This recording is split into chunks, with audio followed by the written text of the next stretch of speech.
think your job as an underwriter is to basically to piece together all the different bits of the puzzle.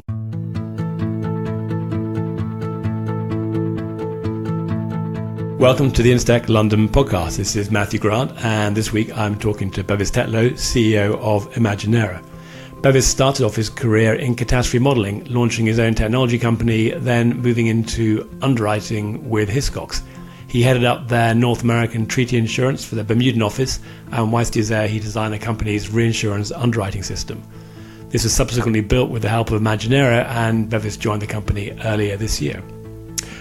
We're delighted to bring you this podcast with the support of Insurance Insider. We know from experience that Insurance Insider readers are the first to hear about the latest global wholesale specialty and reinsurance breaking news. Instech London listeners are eligible to download the latest issue of Insurance Insider free from insuranceinsider.com/Instech London, all one word, and we'll give you that in the episode notes.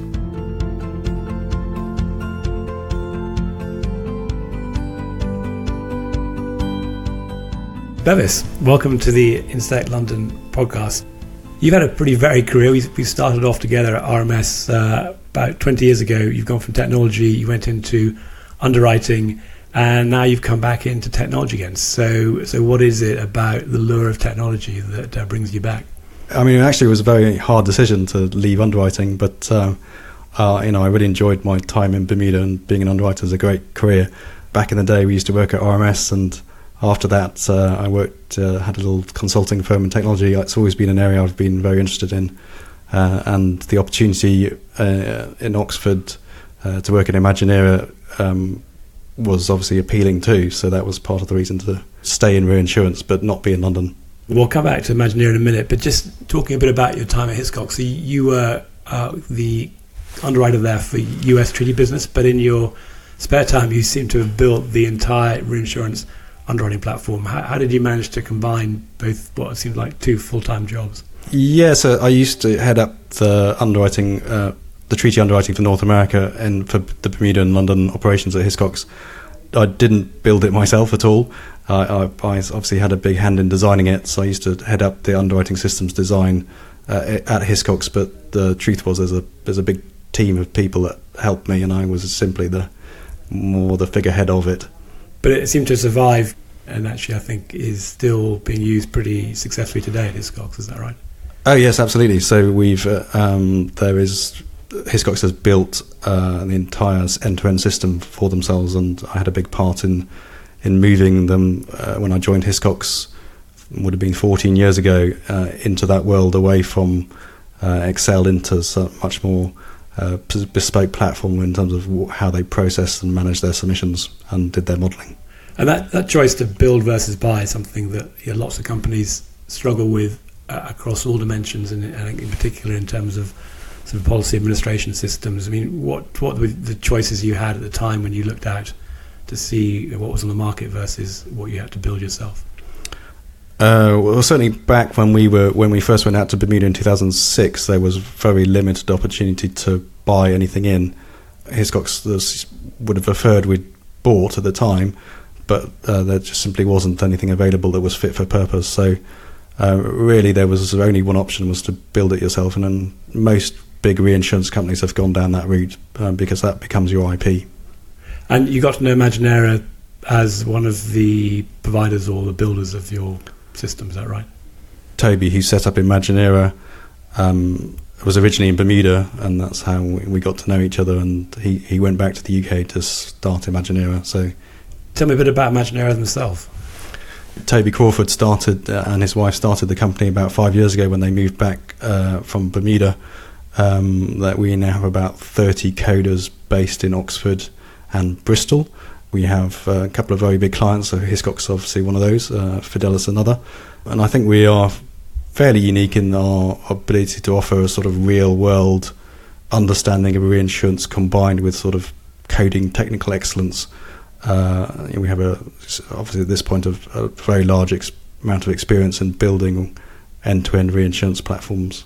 So we sort of specialise in helping people develop their own systems, which they own the IP of. But increasingly, with me coming on board, the future will, we're starting to look more at what partnerships might look like, and Imaginera is starting to build up its own IP as well.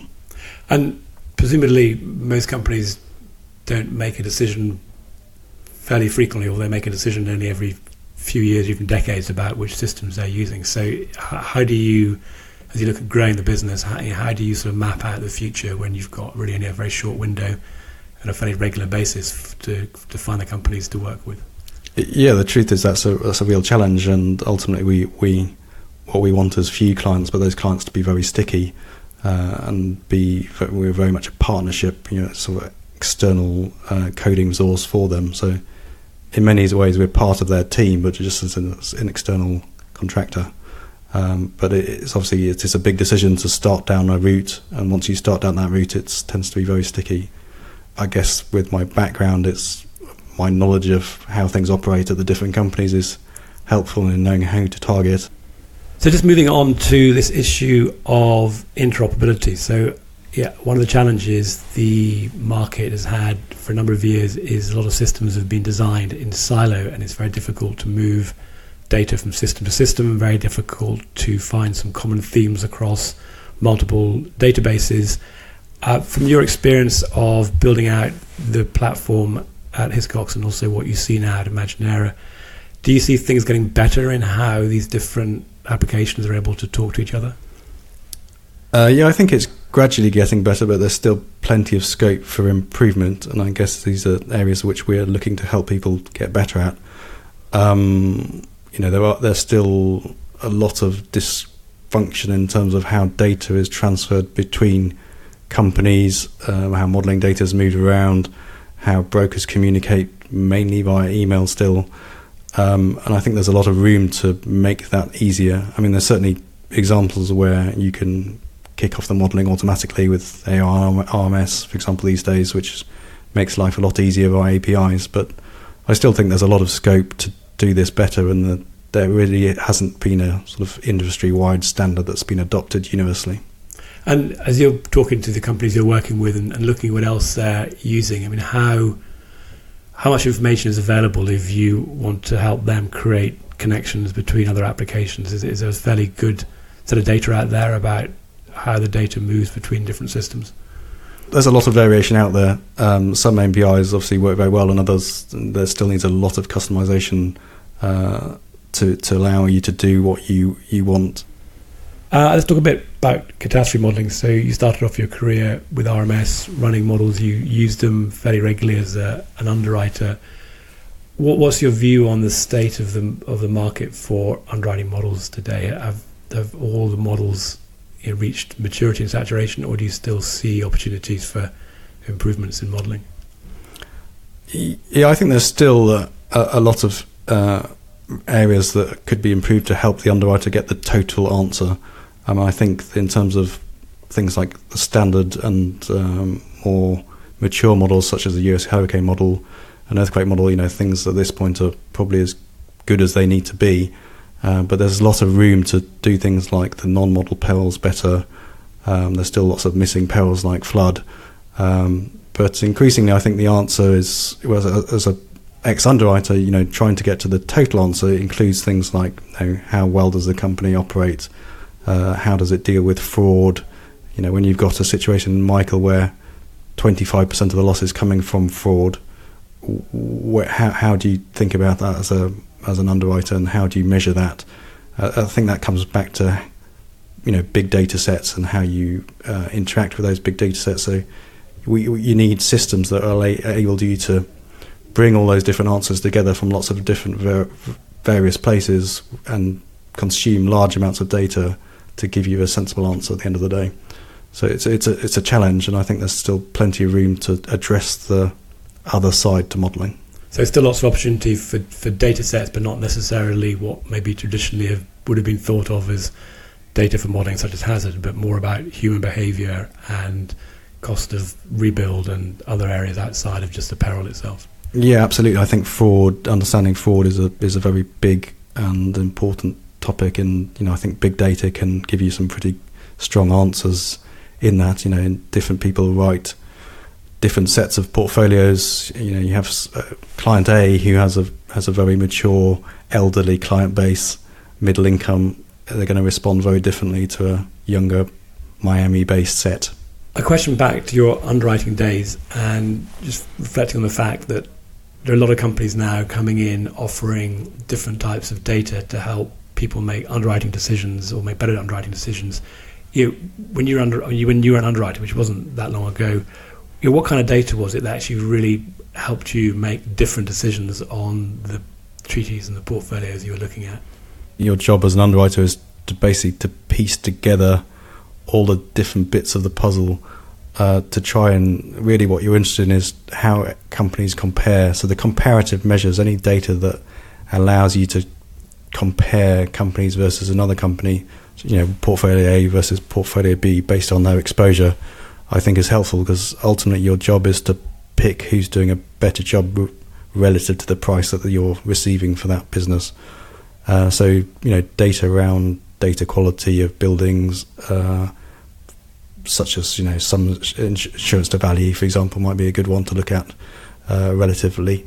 So we use big data sets like that to decide it's around how much exposure we might deploy on one company versus another. So it's everyone can run the standard model. It's what the insurance companies of the future are looking for, additional sources of data which can augment their decision to allow them to better calibrate company A versus company B against each other.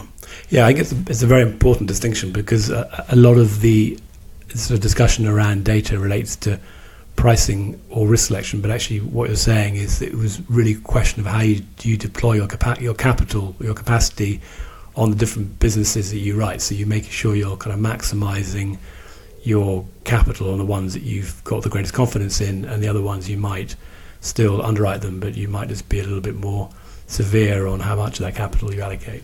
Yes, and to the point where a company that does a really good job actually potentially can get a discount. So you're prepared to write a reinsurance contract at slightly less if you're really confident in the underlying exposure relative to and a bigger line relative to a company where that the underlying exposure is a little more shoddy. You're less likely to deploy a big line, and you're going to want a bigger price. So just talking a bit about how you work with people. One of the challenges for organisations is when they engage the technology company, how to specify the product, how to make it clear what they want. What kind of guidance from your own experience and what you're doing now can you give to people to get the best out of their technology provider when they're specifying their systems? The truth is it's not an easy thing to do well, and each situation tends to be slightly different, but I certainly prefer a much more agile approach. The way we work is, I think because we come with a lot of prior experience, it's not, you explaining to a BA that then explain to a business analyst that then moves that on to a remote developer. We're coming with a real understanding of what most people are doing day to day, and so that proximity between the customer, the end user, and the developer, when the developer really understands what the end user wants, is the best approach, I believe, and you can develop things very cheaply and very quickly that way.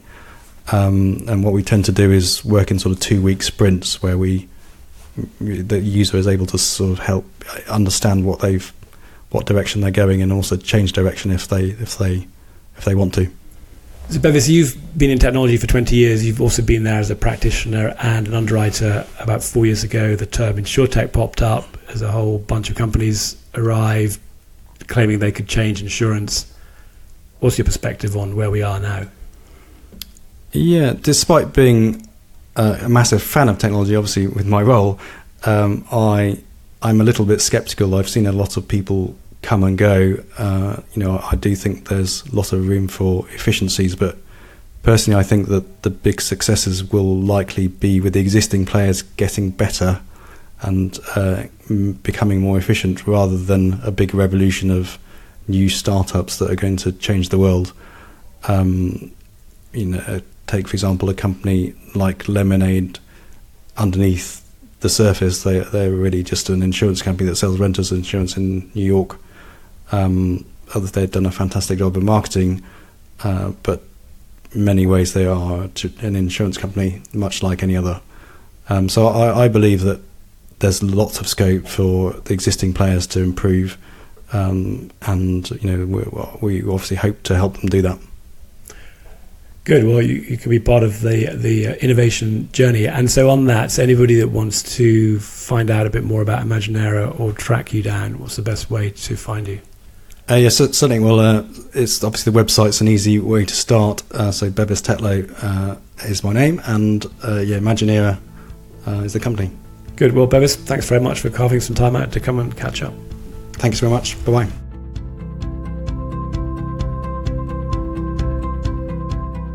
In the 4 years since Instech London was founded, we have spoken to and heard from over 300 companies driving innovation either as buyers or providers of technology at our monthly evening events. You can hear most of our speakers for the last 12 months on the Instech London podcast, and further information and details are at our website at www.instech.london, including registration details for our forthcoming events.